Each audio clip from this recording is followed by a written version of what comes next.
of the Pope's arrival, these South Sudanese have come in large numbers to celebrate Mass in the Cathedral of Juba. Every Sunday, the Archbishop encourages peace between different ethnic groups and stretches a helping hand with hopes to reconcile politicians. Remember, the Holy Father, when he met our President and the Vice President, he said this: remain in peace. And he wants each one of us to be with not only those who are in the government, to bring peace, to look for peace. It is the role of each one of us. After decades of struggle against Muslim Sudan, South Sudan gained independence in 2011. The Catholic Church has supported the country all these years and remains involved in Juba's affairs. In 2019, Pope Francis brought together the two men at the origin of the civil war, during which hundreds of thousands of people died. Places of worship are seen as a space for mediation, where politicians can address the people. I aim for South Sudanese to maintain peace across the country during the Papal visit. Despite the gradual establishment of peace agreements, fighting continues in some areas. To end this, the Vatican is trying to influence the discussions by putting pressure on the country's elites.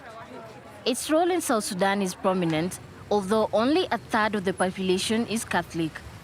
There are also many followers of traditional religions and adherents of other Christian churches like Anglican and Calvinist. Many politicians here studied in Catholic schools. They respect the institution, which also has the confidence of the population. For this analyst, this explains the expectations of the South Sudanese before the papal visit. It was actually the church schools that made it easy for South Sudanese to enter into modern way of life.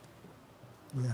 But without coercing or imposing their will, but rather making things be known and be understood. For him, the church established itself in the country by admitting children from all religions. It's considered as one of the few organizations able to unify the population, while the government, responsible for the civil war, cannot achieve this goal. As a symbol of this involvement, Catholic NGOs are present throughout South Sudan.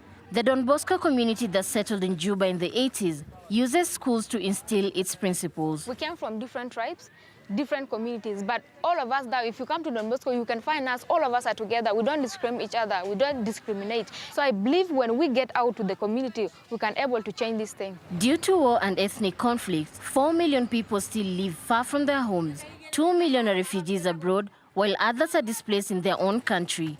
Many live in camps like this one, financed by Don Bosco. 1,000 families have been hosted here since 2013.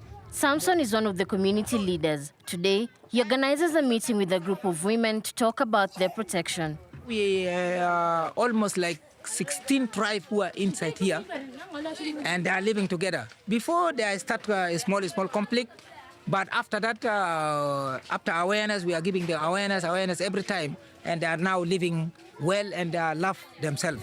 Although tensions have eased up and fighting has ceased in many regions, the whole country is not yet at peace.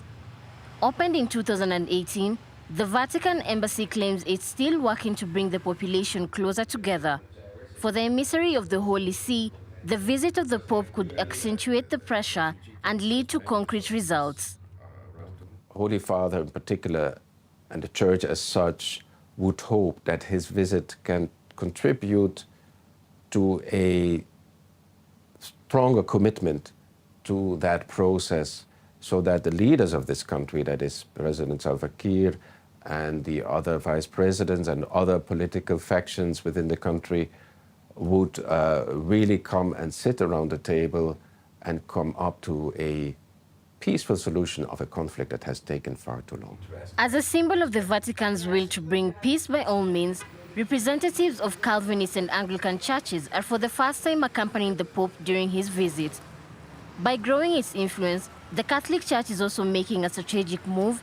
With 1.4 billion inhabitants, but only 250 million followers, Africa is often seen as central to the future of the religion.